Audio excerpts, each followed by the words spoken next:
అందరికీ నమస్కారం. Welcome to my channel creative artistic. Karthika మాసం మొదలైపోయింది. కార్తీక మాసం అంటేనే విశేషమైన నెల. అందులో ఈరోజు యమద్వితీయ. యమద్వితీయ అంటే కార్తీక మాసంలో శుక్లపక్షంలో విధియ తిథి నాడు వచ్చే ఈ రోజునే యమద్వితీయగా జరుపుకుంటారు. దీనికి ఇంకో పేరు భగినీ హస్త భోజనం అని కూడా ఉంది. అసలు ఎందుకు ఈ పేరు వచ్చింది అంటే, యమునాదేవి యమధర్మరాజుని అన్నయ్య వీలు చూసుకొని ఒకసారి మా ఇంటికి భోజనానికి రా అన్నయ్య అని చాలాసార్లు పిలిచేది.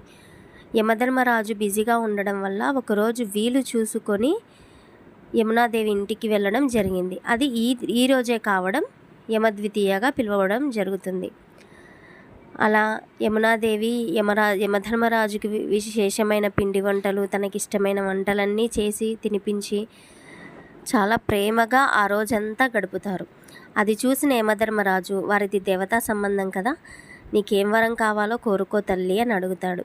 అప్పుడు యమునాదేవి నిష్పక్షపాత బుద్ధితో, ఇలా ఏ అన్న కానీ తమ్ముడు కానీ ఏ అక్క చెల్లెళ్ళ ఇంటికి వెళ్ళి భోజనం చేసినా ఈ తిథి నాడు వెళ్ళి భోజనం చేస్తే వారికి ఉన్న అపమృత్యు దోషాలు అన్నీ తొలగిపోవాలి అని మనస్ఫూర్తిగా కోరుకుంటుంది.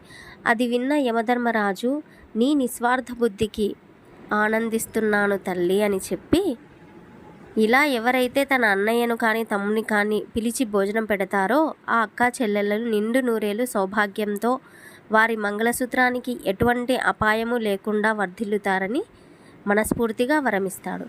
అందువల్ల ఈరోజు ఖచ్చితంగా వీలైనంత వరకు అందరూ ఇలా యమద్వితీయ మనస్ఫూర్తిగా అక్కా చెల్లెళ్ళ ఇళ్లలో జరుపుకోవాలని కోరుకుంటున్నాను. అలాగే ఈరోజు ఇంకొక విశేషం ఏంటంటే, ధనత్రయోదశి నాడు ఎవరైతే యమదీపం వెలిగించలేదో వారు ఈరోజు సాయంత్రం యమదీపం వెలిగించవచ్చు. అంతటి విశేషమైన రోజు ఈరోజు. సో యమదీపం ఎలా వెలిగించాలి అనేది ఈ వీడియో చాలా క్లియర్గా ఉంది, చూడండి. ఆ రోజు ధనత్రయోదశి రోజు చేయలేని వాళ్ళు ఈ వీడియో చూసి ఫాలో అవ్వచ్చు. Thanks for watching. Please like, share, comment on my videos, subscribe my channel. ఈ వీడియోని మీ ఫ్రెండ్స్ అండ్ ఫ్యామిలీస్ అందరికీ షేర్ చేయండి. Please do follow my YouTube channel. Stay tune my channel. Bye.